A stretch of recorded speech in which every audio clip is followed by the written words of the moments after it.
So I'm going to share a strategy that I have called the G.I.V.E strategy, G.I.V.E. Come on in, more than welcome. And talk a little bit about LinkedIn.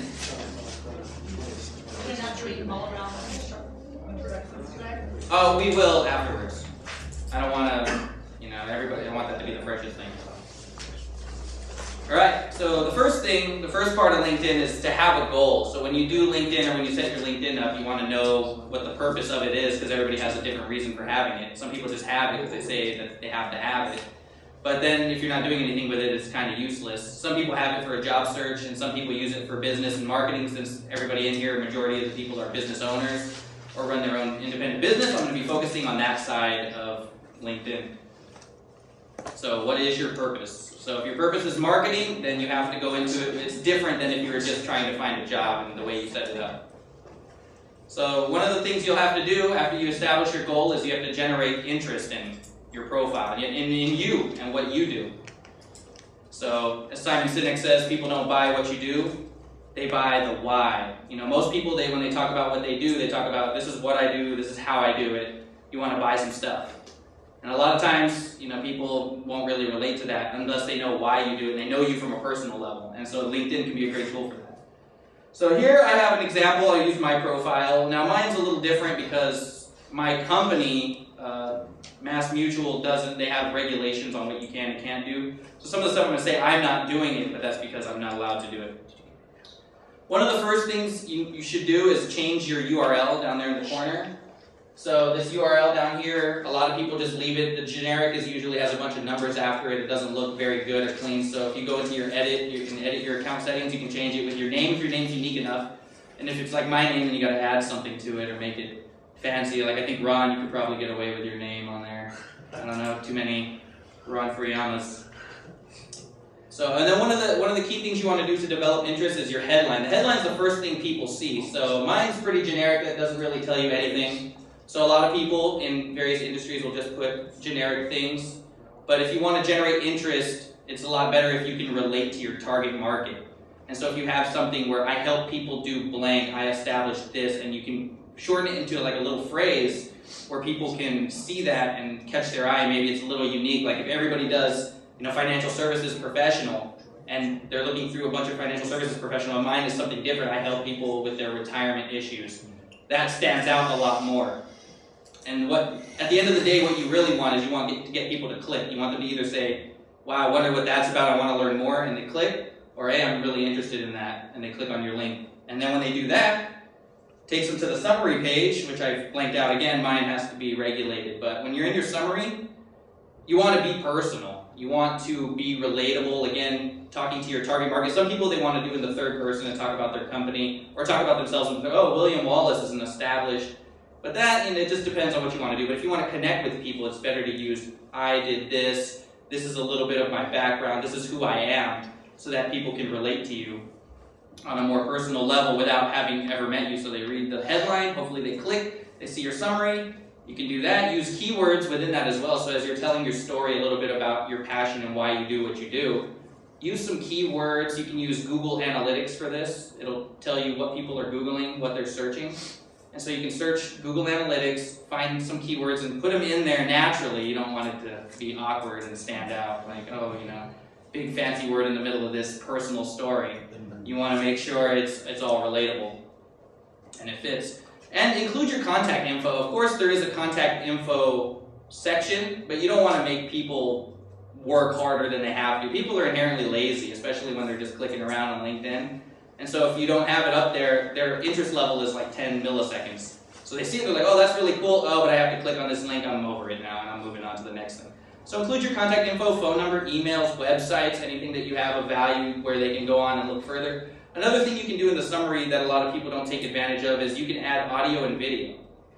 So if I was doing presentations a lot like this, and I record this, I can add this to my LinkedIn profile. I added an audio clip of me speaking at another event talking about my business a little bit, and it went really well, so I recorded that and put that on LinkedIn as well. And even if you don't have those tools, you can do a testimonial. So if somebody likes what you're doing or they like your work and they're like, oh yeah, I really enjoy it, record them. saying how much they really like what you do, and put that in, add that to your summary, and give people some little more depth of what you're doing.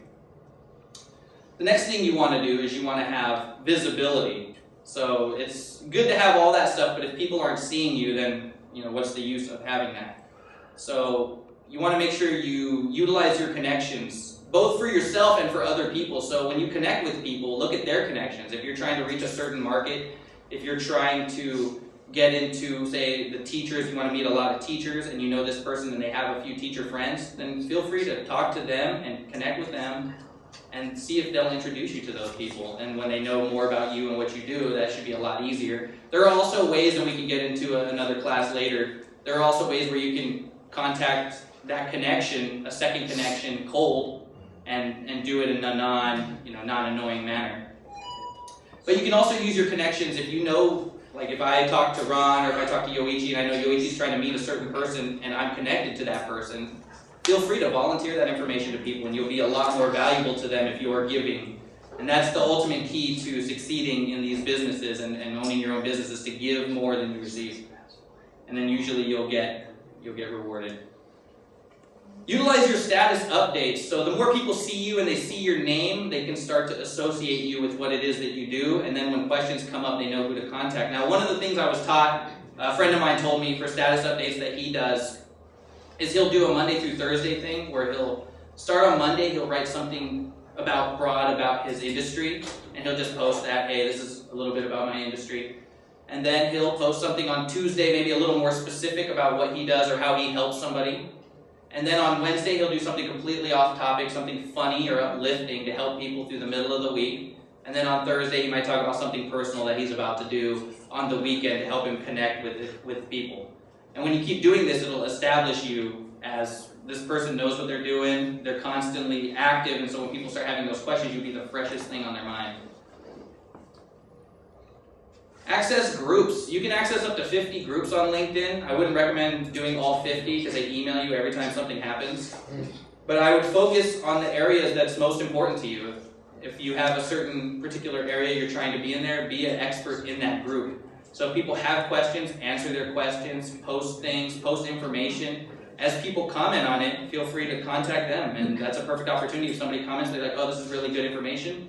Send them a message, say, thank you, I'm glad you appreciated it. If you ever need anything, you can contact me directly, and then that gives you another person, and you've just expanded your network.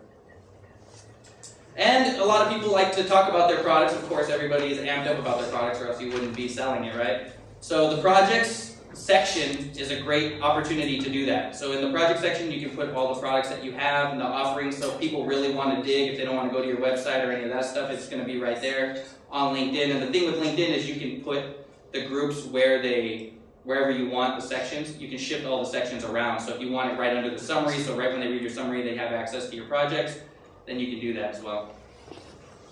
And then the final part is the expertise. So as you're taking people on this journey and you're building the interest and you're building your visibility, the expertise usually will come with that. So as you start saying all these things and posting these things, people will realize you have the expertise.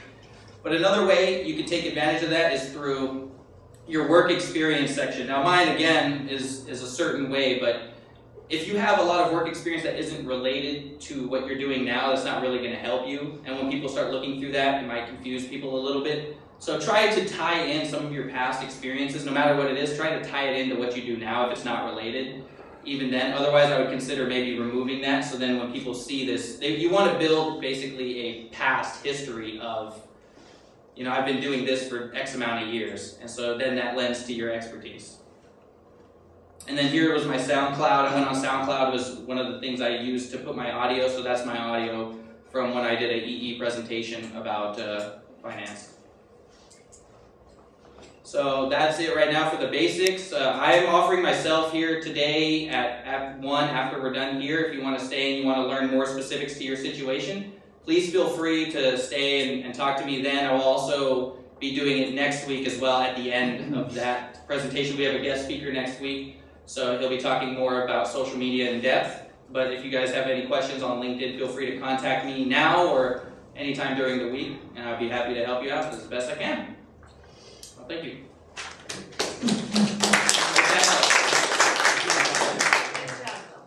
hope that was good.